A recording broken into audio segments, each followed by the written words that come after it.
his training camps were the stuff of legend.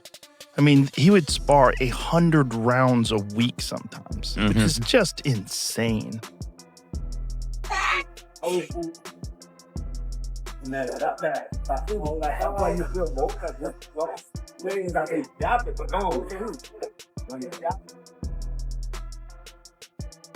Yeah. So who do you like in Canelo versus Crawford? Well, I'm a giant Crawford fan because I think he's the best switch hitter since Marvin Hagler. I also think he's one of those guys that if you tell him he can't do something, he wants to show you and shock the world. 1,000%. Joe Rogan has spoken about Terence Crawford's intense training for the Canelo fight. He praised Crawford's elite switch hitting skills and ability to adapt, saying these could balance Canelo's raw power and experience, even with the size difference. But Rogan also warned that Crawford must be big and strong enough to handle Canelo's devastating punches. Crawford's about to fight. Yes, he's going to fight Canelo. Oh. I just hope he's big enough. I hope he's big enough to keep that dude off him because Canelo hits so hard, man. That's one dude that, like, I believe all the shit he be talking. Crawford? Yeah. Yeah. Oh, he's good. He don't just be saying shit. They tried to say that, like, Errol Spence was damaged because of what Crawford did to him because he was damaged from the car accident. I'm like, maybe. Or maybe Crawford would have done that 3 years ago. I think he's that good. He's just so skillful. He's so slick. And when he gets, and he's also the best guy in the sport at switch hitting. He'll go from southpaw to orthodox and be just as good and trip you up. Like, you think he's going to start southpaw, he starts orthodox. You prepare for orthodox, he's fighting southpaw. He feels like he's got you timed better orthodox, he'll switch it up. Rogan didn't hold back. He's clearly rooting for Crawford. On a recent Joe Rogan Experience episode with Jim Lampley, he was asked who he favors. Without hesitation, Rogan said, Crawford, adding, I'm a huge Crawford fan. I think he's the best switch hitter since Marvin Hagler. I also think Canelo is slowing down. Rogan loves Crawford's footwork, adaptability, and ring IQ, but admits the size and power gap is a big challenge. Which I think is really interesting. The Crawford-Canelo fight. Beyond interesting. Fascinating. Because how does Pete, with that size, Crawford is leapfrogging. He goes to super middle. 7 to 4 and now to 68. And the fight in 54 is a difficult fight. Yeah. So who do you like in Canelo versus Crawford? Well, I'm a giant Crawford fan because I think he's the best switch hitter since Marvin Hagler. I also think he's one of those guys that if you tell him he can't do something, he wants to show you and shock the world. 1,000%. I also think Canelo is slowing down, and Canelo is more of a one-punch fighter now than the combination fighter he was when he was young. He uses strength and conditioning. There's very few fighters that just train using skill, just train skills. Like George St. Pierre did that for a certain period of his career. I wonder if there's anybody left in boxing who trains just using the gym skills. There were a lot of them when I was first involved in the sport who would never have touched a weight. Right. You know, they subscribed totally to the notion that was negative. Right. And the worst case, I mean, they definitely did calisthenics, but that was it. It was just body weight exercises, you know, which brings us to Crawford, which I think is really interesting. The Crawford-Canelo fight. Beyond interesting. Fascinating. Yeah. Fascinating. Because how does Crawford compete with that size?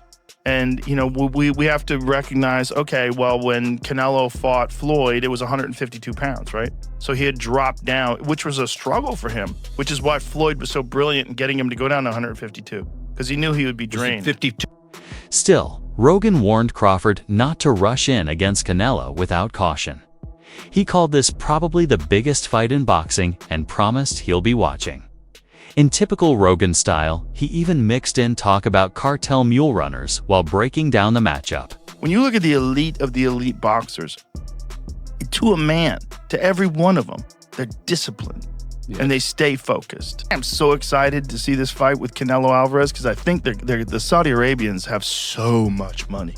They're throwing so much money at boxing, and the guy who's the head of boxing over there wants to make that fight happen.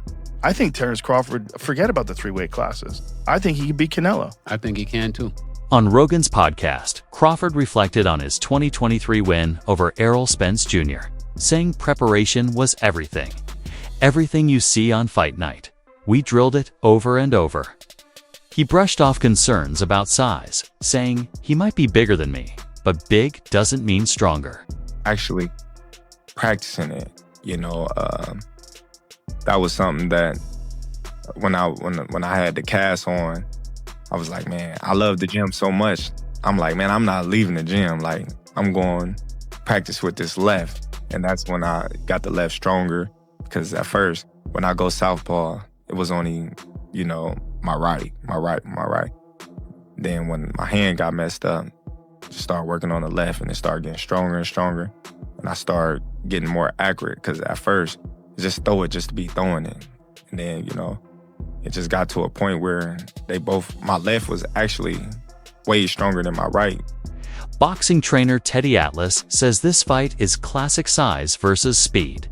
Canelo brings the power and home advantage. Crawford brings agility, timing, and elite instincts, similar to Pacquiao's upset over De La Hoya.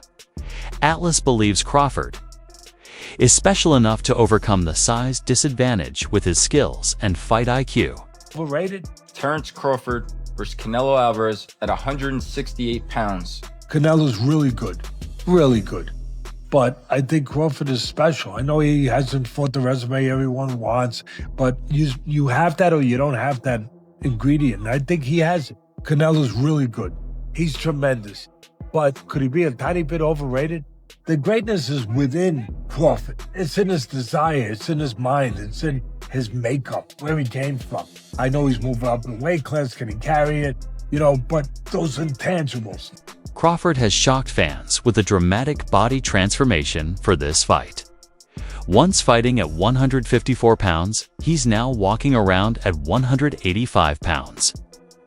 Almost cruiserweight size, still lean and ripped. But strength coach Rob Esta warns the rapid weight jump could hurt Crawford's speed and stamina against Canelo's power. On size, Crawford coming in the ring, and Crawford doing everything he can to match Canelo's power, possibly size, and to, at a minimum, try to just maintain what speed he already possesses. Because, when you go up in weight, sometimes you compromise speed. So we know Crawford and his team are doing everything they can to, at a minimum, maintain his speed. But the question came up, okay, since Crawford is looking to come in the ring fast, powerful, we know he's already brilliant. Shit, what if Canelo comes in lighter? I'm like, lighter? Yeah, what happens if Canelo says, you know what, I'm not going to try to come and just outweigh him by 20 pounds on fight night, because I realize I'm in there with somebody who's very agile and who's probably going to be faster than me. And although I have timing, he has timing too. So I can't afford to be 2 or 3 steps behind Terence Crawford in my speed. Coach Greg Hackett doubts Crawford can knock Canelo out in today's 12-round era. He says Canelo's too tough and Crawford doesn't have the one-punch power for it. Instead, Hackett predicts a technical boxing masterclass from Crawford. The tension is rising, Canelo, said Crawford. We'll learn what happens when a good fighter jumps up to face a great one. Crawford fired back. So you're saying Dmitry Bivol is a great fighter? Every time you stepped up, you lost. How do you feel like he will do going against somebody like a Canelo at 168? I think Bud, man, one thing I love about Bud, he willing to challenge himself. And when you're willing to challenge yourself, you can surprise yourself. But that's a hell of a feeling. I think, to be honest, you don't want to sit there and brawl with Canelo, but at some point you're gonna have to fight him. You know what I'm saying? You can't let Canelo press you. You know what I'm saying? Because he's great at that, and he a bully. He is a bully. But Bud, I believe, got bully tendencies too. You know what I'm saying? And he could be crafty. But I think if he approached it the way he approached Spence, then we get a way better fight than people think. Now, what I saw when he approached Spence was, I can't make a mistake. I can't let him do too much. I can't let him be a bully. I think if he go at it the same way, then we get a great fight. I'm not saying he's gonna be that dominant, but I'm just saying I think we get a great fight on our hands. Andre Ward, a former 2-division champion, is all in on Crawford. I'm not betting against Terence Crawford against anybody right now. You can bet the house on him. He admits the fight is dangerous, but says nobody has broken Crawford's will yet. I'm going with Terence Crawford. You know, big weight jump, a dangerous fight, but somebody's got to prove to me that they can break Terence Crawford's will and that he can't figure it out against you. You know, it ain't no disrespect toward Canelo, but I've said this last couple of years. I'm not betting against Terence Crawford against nobody. Like, you got to show me that you can. WBA light heavyweight champ Dmitry Bivol, famous for beating Canelo, says Crawford isn't just good, he's amazing. He even said young fighters should study Crawford to learn boxing. Bivol believes Crawford has the skills to beat Canelo. I want to quickly ask you a couple of questions. Crawford, Spence. I know you watched the fight and you spoke about Crawford. How good is Crawford? Crawford is amazing, not just good. He's amazing, and he said the same thing about you. Thank you, Terence. But I think he should be in the book for Is that good? How to learn boxing. You know, really. He's a very good fighter. Yeah, I like to watch his fights. Pound for pound, number one. Yeah, probably he is now because he is undisputed champion in 2 weight classes. And crazy. He's a great fighter, To be honest, I didn't see, I think, Crawford in real life. I don't know how big he is. But the size, you know, when I came to boxing gym and my coach told me that one of the rules, it's like respect the weight classes, you know. You should respect weight classes. But he has a very good skill. He's one of my favorite fighters. Active fighters now. Boxing legend Bernard Hopkins says Crawford's domination of Spence took 4 fights off his career. He believes the damage will affect Spence for years, proving how dangerous Crawford really is. Crawford. I believe Crawford, even though, fought twice, throughout the year, Crawford, was... But look who he beat. Undisputed. Look who he beat. Look who he beat.